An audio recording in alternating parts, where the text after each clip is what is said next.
2025 жылдың 31 қазан күні Бауыржан Момышұлы атындағы орта мектеп гимназиясы коммуналдық мемлекеттік мекемесінде оқытудағы жаңа технологияларды тарих және құқық сабақтарында тиімді қолдану тәжірибесі тақырыбында курстан кейінгі сүйемелдеу іс-шарасы өткізілді. Іс-шара тәжірибелік семинар түрінде ұйымдастырылып, оған барлығы 40 мұғалім қатысты. Оның ішінде 24-і ауыл мектептерінен, 16-сы қала мектептерінен болды. Семинардың негізгі мақсаты курс тыңдаушылары арасында тәжірибе алмасу, тарих және құқық сабақтарында жаңа технологияларды қолданудың тиімді жолдарын талқылау, сондай-ақ мұғалімдер арасында кәсіби ынтымақтастық орнату болды.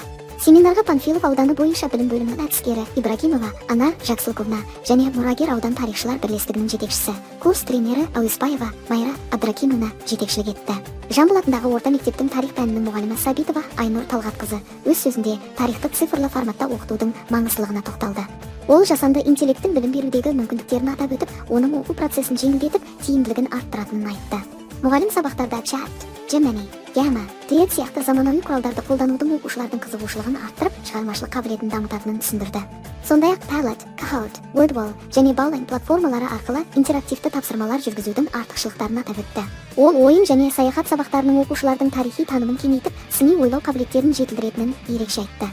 Сабитова Айнұр Талғатқызының пікірінше, жасанды интеллект заманауи білім берудің ажырамас бөлігі және сапалы оқытудың негізгі құралы болып табылады.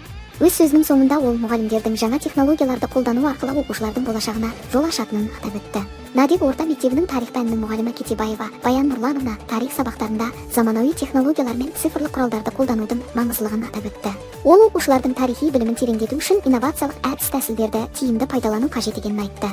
Мұғалім оқыту процесінде интерактивті платформалар мен жасанды интеллект мүмкіндіктерін енгізу сабақтың сапасын арттыратынын түсіндірді. Сонымен қатар ол оқушылардың сыни ойлау, талдау және шығармашылық қабілеттерін дамытуға бағытталған әдістерді қолданудың нәтижелі екенін ерекше айтты.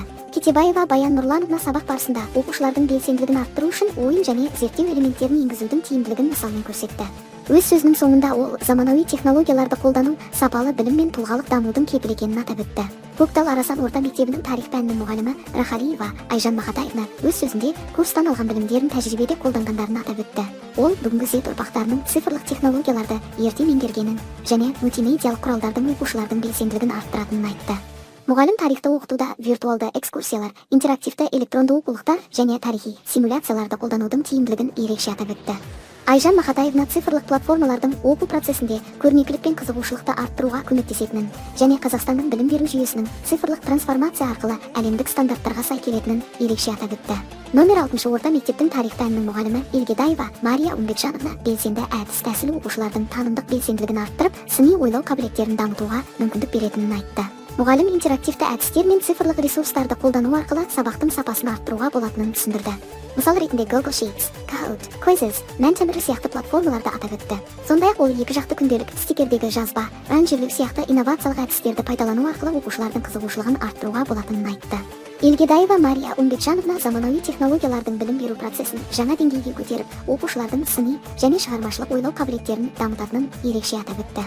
Өз сөзінің соңында ол бұл технологияларды қолдану білім сапасын арттыруға және азаматтық сана қалыптастыруға мүмкіндік беретінін қортайтты. Ертінді Батыр атындағы орта мектебінің тарих пәнінің мұғалімі Баян Құралай тарих пәнін оқытуда жасанды интеллекттің рөлі айтарлықтай маңызды екенін, білім беру саласында тиімді қолданылатынын, желдің түсінігін қамтамасыз етуге мүмкіндік беретінін көрсетті.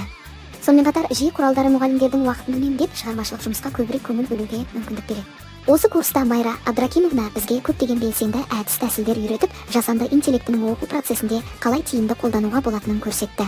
Оның кеңестері мен әдістері мұғалімдер үшін үлкен көмек болды. Әсіресе оқушылардың оқуға деген қызығушылығын арттыруда және сабақтарды тиімді ұйымдастыруда зор көмек болды. Жасанды интеллект құралдарын тиімді қолдану әдістерін үйреткен үшін Майра Абдракимовнаға алғыс білдірді. Цифрлық тарих сабағы виртуалды саяхат тақырыбында қорғаған Жамбыл атындағы орта мектебінің тарих пәнінің мұғалімі Илиев Абдужалел Абдумежитович бұл сабақты қазіргі заманауи технологиялар мен әдістемелерді пайдалану арқылы оқушыларға тарихи білімді жетілдірудің жаңа мүмкіндіктерін ұсынды. Оның айтуынша, виртуалды саяхаттар оқушыларды тарихи оқиғалар мен орындарға тереңірек үңілуге мүмкіндік береді, әрі білім алудың қызықты әрі интерактивті тәсілі болып табылады. Ол цифрлық құралдарды қолдану арқылы тарих сабағын жандандырып, оқушылардың оқу процесіне деген қызығушылығын арттырып, білім сапасын жақсартуға бағыттады. Еңбекші орта мектебінің тарих пәнінің мұғалімі Бакиев Ялкунжан Имаржанович тарих сабағында оқушылардың функционалдық сауаттылығын арттыруда, жасанды интеллекттің тиімділігі тақырыбында қорғау кезінде жасанды интеллекттің оқушылардың тарихи ақпаратты өңдеу және талдау қабілеттерін дамытуда маңызды рөл атқаратынын атап өтті. Оның айтуынша, жасанды интеллект тарих пәнінде деректерді жинау, сұрыптау және түсіндіру процесін жеңілдетеді. Бұл оқушылардың функционалдық сауаттылығын арттыруға мүмкіндік береді. Сонымен қатар, ол осы технологияның көмегімен оқушыларды сыни ойлау және мәселелерді шешу дағдыларымен қамтамасыз етуге болады деп атап өтті. Семинардың қорытындысында Қастеев атындағы орта мектебінің тарих пәнінің мұғалімі Абдрахманов өзіне пайдалы ақпарат алғанын атап өтті. Сонымен қатар, ол семинар барысында жаңа әдіс-тәсілдер мен тәжірибе алмасудың маңыздылығын атап өтіп, алған білімдерін болашақта қолдануға дайын екенін жеткізді. Көктал орта мектебінің тарих пәнінің мұғалімі Жұмағұлов сөз алып, тарих пәнін оқытудың маңызы мен жаңа әдіс-тәсілдерді, жасанды интеллектіні қолданудың қажеттілігін атап өтті. Әулие Ағаш орта мектебінің мұғалімі Найманбаева мөлдір өз тәжірибесімен бөлісіп, оқушылардың тарихқа деген қызығушылықтарын арттыру үшін жүргізген жұмыстарын атап өтті. Панфилов ауданы бойынша білім бөлімінің әдіскері Ибрагимова Анар Жақсылыковна семинарға қатысушыларға алғыс айтып, оларды жұмыста табыс тілеп, болашақта мұғалімдер арасындағы ынтымақтастықтың жалғасатынына сенім білдірді. Сонымен қатар, тәжірибелік семинарында спикер болған ұстаздарға аудан бөлімінің сертификаты берілді. Олардың семинарда көрсеткен жоғары деңгейдегі жұмыстарын бағалаған үшін марапаттар табысталды. Марапаттау курстан кейінгі сүйемелдеу бағытында жүзеге асырылып, ұстаздардың семинарда көрсеткен жоғары деңгейдегі жұмыстарын жоғары бағалады. Мұрагер аудан тарихшылар бірлестігінің жетекшісі, курс тренері Әуесбаева Майра Абдракимовна семинардың жоғары деңгейде өткенін ерекше атап өтті және қатысушыларға сәттілік тіледі. Семинардың қорытындысы бойынша қатысушылар көп пайдалы ақпарат алып, тәжірибелерімен бөлісіп, алдағы уақытта да өзара ынтымақтастықты жалғастыруға ниет білдірді.